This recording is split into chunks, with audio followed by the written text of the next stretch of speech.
हमें ऑटोमेटिक के लिए थोड़ा सा डिफरेंट ट्यूनिंग करना पड़ता है, क्योंकि ऑटोमेटिक में क्या है, गाड़ी अपने हिसाब से गियर बदलती है, तो इंजन आपका सीज भी हो सकता है। तो ये चॉइस आपकी है। और सिर्फ डायनामिक एडवांसर लगा देने से ही परफॉर्मेंस अच्छी नहीं आती, उसको पर्टिकुलर गाड़ी के अकॉर्डिंग ट्यून भी करना पड़ता है। Hello and welcome to the channel friends. आज की वीडियो में जो गाड़ी है ये है टाटा की पंच 2022 का ये मॉडल है, और इसमें लगा है 1.2 लीटर्स का 3 सिलेंडर नेचुरल एस्पिड इंजन। और ये पर्टिकुलरली गाड़ी है ऑटोमेटिक ट्रांसमिशन के साथ। इस गाड़ी में जो इंजन है और इस गाड़ी में जो गियर बॉक्स है वही सेम इंजन एल्ट्रॉज में भी आता है। तो आप रेफरेंस के लिए इस गाड़ी को देख सकते हैं, अगर आपके पास एल्ट्रॉज भी है ऑटोमेटिक ट्रांसमिशन के साथ है तो जो सेटअप इसमें हुआ है सेम वही सेटअप उसमें भी होगा, और जैसी परफॉर्मेंस इसमें आ रही है सेम वही परफॉर्मेंस उसमें भी आएगी। तो एक बार मैं आपको दिखा देता हूँ कि हमने पंच में सीएनजी किट का इंस्टॉलेशन किस तरह से किया है, सीएनजी किट के क्या क्या पार्ट्स कहाँ कहाँ लगे हैं और उनके फंक्शंस क्या क्या हैं। तो ये है हमारा पंच का इंजन बे, और शुरुआत करते हैं फिलिंग वॉल्व से। तो ये हमारा फिलिंग वॉल्व है, इसी के थ्रू हम गाड़ी में गैस फिल कराते हैं। ये हमारा रिड्यूसर है, रिड्यूसर काम होता है सिलेंडर से आने वाली हाई प्रेशर गैस को गाड़ी के अकॉर्डिंग यूजुअल प्रेशर में कन्वर्ट करना। साथ में इसमें ये जो आप देख रहे हैं ये गेज है, गेज का काम होता है जो हमारा स्विच होता है गाड़ी में सीएनजी का, उसमें इंडिकेट करना कि गाड़ी में भी कितनी गैस है, हमें कब नेक्स्ट रिफिल कराना है। पीछे की तरफ है ये मैप सेंसर। इस तरफ से देखें तो ये हमारे इंजेक्टर रेल्स हैं। इंजेक्टर रेल का काम होता है इंडिविजुअली गैस को इंजन में पंप करना। और इस तरफ आ जाएं तो ये हमारा ईसीएम है सीएनजी सिस्टम का, बेसिकली माइंड होता है हमारा सीएनजी सिस्टम का। जितने भी कंपोनेंट्स हमारे गाड़ी में सीएनजी के इंस्टॉल्ड होते हैं उन सबको कमांड इसी के थ्रू दी जाती है, और जो भी हम ट्यूनिंग्स करते हैं वो भी इसी में जाके सेव होती है। तो ये तो हमारे सारे पार्ट्स हो गए सीएनजी किट के। उसके अलावा हमने इसमें साथ में ऐड किया है ये सीएनजी फिल्टर। फिल्टर का काम होता है किसी भी तरह की इम्प्योरिटीज को इंजन में जाने से रोकना। साथ में आप वायरिंग की क्वालिटी आप देख सकते हैं पीछे से, ये आप नीचे की तरफ से प्रॉपर्ली सीव्ड हमने इसमें वायरिंग की है। वायरिंग की क्वालिटी का अच्छा होना बहुत ज़रूरी है ताकि फ्यूचर में वायरिंग के चलते किसी भी तरह का फॉल्ट या एरर गाड़ी में ना आए। साथ में हमने इसके लगाया dynamic advancer. Dynamic advancer Tata की गाड़ियों के लिए बहुत ज़रूरी है जब आप उन्हें सीएनजी पे यूज़ करते हैं। अगर आप डायनामिक एडवांसर नहीं लगाएंगे तो गाड़ी की परफॉर्मेंस बहुत ज़्यादा डाउन हो जाएगी, गाड़ी चलाने में आपको बिल्कुल मज़ा नहीं आएगा, और इन गाड़ियों में स्टैटिक एडवांसर बिल्कुल भी सक्सेसफुल नहीं है। तो अगर आप अपनी गाड़ी में सीएनजी किट इंस्टॉल करा रहे हैं, कहीं से भी करा रहे हो, तो मेक श्योर कि आप डायनामिक एडवांसर ज़रूर लगाएं। और सिर्फ डायनामिक एडवांसर लगा देने से ही परफॉर्मेंस अच्छी नहीं आती, उसको पर्टिकुलर गाड़ी के अकॉर्डिंग ट्यून भी करना पड़ता है, तभी ये अपना काम पूरी तरह से कर पाएगा और सीएनजी पे आपको अच्छी परफॉर्मेंस मिलेगी। चाहे वो पंच हो, चाहे अल्ट्रोज हो, टियागो, टिगोर, आपका नेक्सॉन, कोई भी गाड़ी हो, इनमें अगर आप डायनामिक एडवांसर सीएनजी के साथ नहीं लगाएंगे तो आपको गाड़ी चलाने में मज़ा नहीं आएगा। हाँ, अगर आपकी BS4 टियागो या टिगोर है उसमें एक बार को स्टैटिक एडवांसर काम कर जाता है, मगर BS6 वाली में बिल्कुल नहीं करता। तो ये तो हो गया हमारा डायनामिक एडवांसर। इस गाड़ी में हमने जितनी भी वायरिंग की है और जितने भी कनेक्शंस किए हैं वो सब हमने सोल्डरिंग के थ्रू किए हैं, कपलर टू कपलर नहीं किए हैं, क्योंकि कपलर्स क्या है वक्त के साथ ढीले पड़ जाते हैं, क्योंकि वो किसी रेपुटेड ब्रांड के नहीं होते, और फिर गाड़ी में जर्क्स का और मिसिंग का इशू आने लग जाता है, और पकड़ में भी नहीं आता वो इशू किस वजह से आ रहा है, क्योंकि वो जो कपलर्स होते हैं उनका मटेरियल उतना अच्छा नहीं होता और वो हीट हो के ढीले पड़ जाते हैं, और फिर वही जर्क्स और मिसिंग के इश्यूज आने लग जाते हैं। और बाकी हमने इस गाड़ी में कूलेंट कनेक्शन भी नहीं किया है। आप मेरी वीडियोस में ज़्यादातर देखते होंगे मैं कूलेंट कनेक्शन के बारे में बताता हूँ। हम लोग मोस्टली गाड़ियों में कूलेंट कनेक्शन नहीं करते हैं, क्योंकि कूलेंट कनेक्शन करने से इस रिड्यूसर की लाइफ कम हो जाती है। मैं ये चीज़ पहले ही कस्टमर के साथ डिस्कस कर लेता हूँ।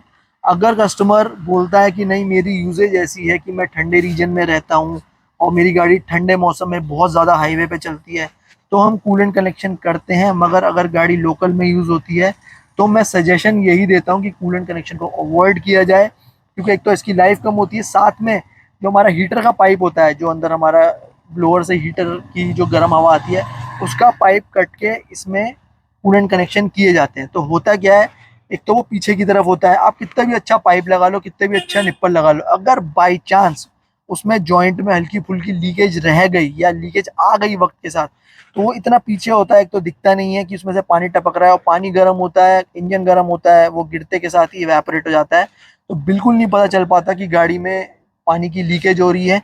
और बाई चांस अगर सारा पानी खत्म हो गया इंजन का, तो इंजन आपका सीज भी हो सकता है। तो ये चॉइस आपकी है कि आपको कूलेंट कनेक्शन की ज़रूरत है कि नहीं। कूलेंट कनेक्शन का फ़ायदा सिर्फ ठंड में है, गर्मियों में उसका कोई फ़ायदा नहीं है, सिर्फ नुकसान ही है। एक तो इसकी रिड्यूसर की लाइफ कम होती है और दूसरा लीकेज वाला प्रॉब्लम।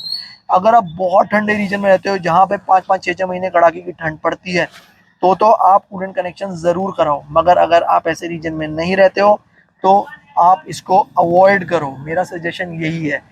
तो आप देख सकते हैं किस तरह से हमने हर चीज़ की प्लेसमेंट की है, हर चीज़ प्रॉपर्ली प्लेस्ड है। कुछ भी चीज़ आपको आउट ऑफ प्लेस नहीं लगेगी कि भाई कहीं भी कुछ भी टांग दिया।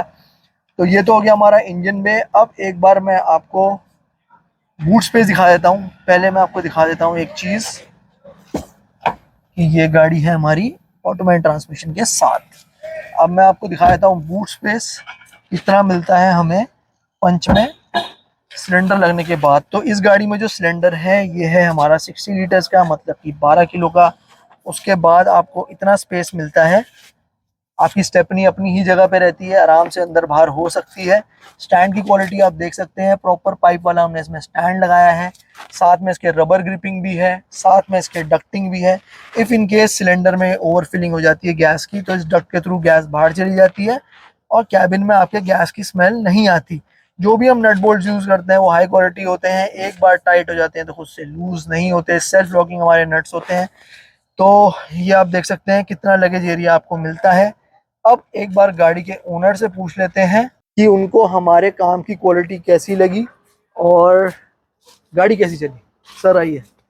तो आपकी गाड़ी तो पंच में हमने आज ऑटोमेटिक में बहुत डाउट्स थे, बहुत टाइम लगा डिसीजन लेने में, तो सीएनजी लग गई। काम कैसा लगा सर आपको? बहुत बढ़िया लगा था काम। कोई कमी पेशी? नहीं, कोई कमी पेशी नहीं है। और रिव्यू अभी भी चलाई बहुत अच्छा है, चलाने में बहुत बढ़िया लग रही है। कोई डिफरेंस? नहीं, कोई डिफरेंस नहीं। फिलहाल अभी कोई डिफरेंस नहीं है। नहीं, कोई। तो देखिए कम शब्दों में सर ने बता दिया कि भाई कोई फर्क नहीं है और काम उनको अच्छा लगा। देखिए बहुत सारी वीडियोस में मैं ये बात कहता हूँ और रिपीट होती रहती है बातें, मगर देखिए ये जो पार्ट्स हमारे सीएनजी किट में निकलते हैं ये सब जितने भी वेंडर्स होते हैं उनके पास यही किट्स होती हैं, यही पार्ट्स होते हैं। जो फ़र्क होता है कि भाई फ़र्क क्या चीज़ पैदा करती है, एक तो किट को किस तरह से लगाया गया है, किट की प्लेसमेंट किस तरह से की गई है, वायरिंग किस तरह से की है। तो इन सब चीज़ों से बहुत ज़्यादा फ़र्क पड़ता है कि फ्यूचर में आपकी गाड़ी कैसा परफॉर्म करेगी, ड्यूरेबिलिटी कैसी रहेगी। चलो लगा दिया, सब कुछ कर दिया, मगर अगर आपने गाड़ी की ट्यूनिंग अच्छे से नहीं की, जो भी आपकी गाड़ी में किट लगी है, जो भी सॉफ्टवेयर है और जो आपका डायनामिक एडवांसर लगा है चाहे स्टैटिक एडवांसर लगा है, अगर उन सब चीज़ों की ट्यूनिंग प्रॉपर्ली नहीं की गई, कैलिब्रेट नहीं किया गया गाड़ी के अकॉर्डिंग, तो कितनी भी खूबसूरती से आप किट लगा लो, कितने भी आप सोल्डरिंग कर लो, वायरिंग करा लो, अच्छी सी कूलेंट कनेक्शन करा लो, आपकी गाड़ी अच्छा परफॉर्म नहीं करेगी अगर ट्यूनिंग सही नहीं हुई। और भले ही किट आप कैसे भी लगा दो और ट्यूनिंग अच्छे से हो गई तो गाड़ी आपकी कामयाब है। अब जैसे ये ऑटोमेटिक गाड़ी है, एल्ट्रॉज में भी सेम यही गियर बॉक्स है और यही इंजन है, तो हमें ऑटोमेटिक के लिए थोड़ा सा डिफरेंट ट्यूनिंग करना पड़ता है, क्योंकि ऑटोमेटिक में क्या है गाड़ी अपने हिसाब से गियर बदलती है। मैनुअल में तो क्या है आप क्लच से झटकों को भी संभाल सकते हो, अगर आपको पिकअप में थोड़ी कमी लग रही है तो आप ओवर रेस कर सकते हो, मगर ऑटोमेटिक में क्या है गाड़ी अपने मूड के हिसाब से ही चलेगी। जैसे उसको सेट किया गया है, जैसे आरपीएम पे उसे सेट किया गया है, लोड पे सेट किया गया है कंपनी से, वो उसी हिसाब से गियर बदलेगी। तो थोड़ा ज़्यादा प्रिसाइसली, थोड़ा ज़्यादा ध्यान देके इनकी ट्यूनिंग करनी पड़ती है। ऐसे नहीं कुछ भी कर दिया, सीएनजी पे चालू हो गई और चल पड़ी।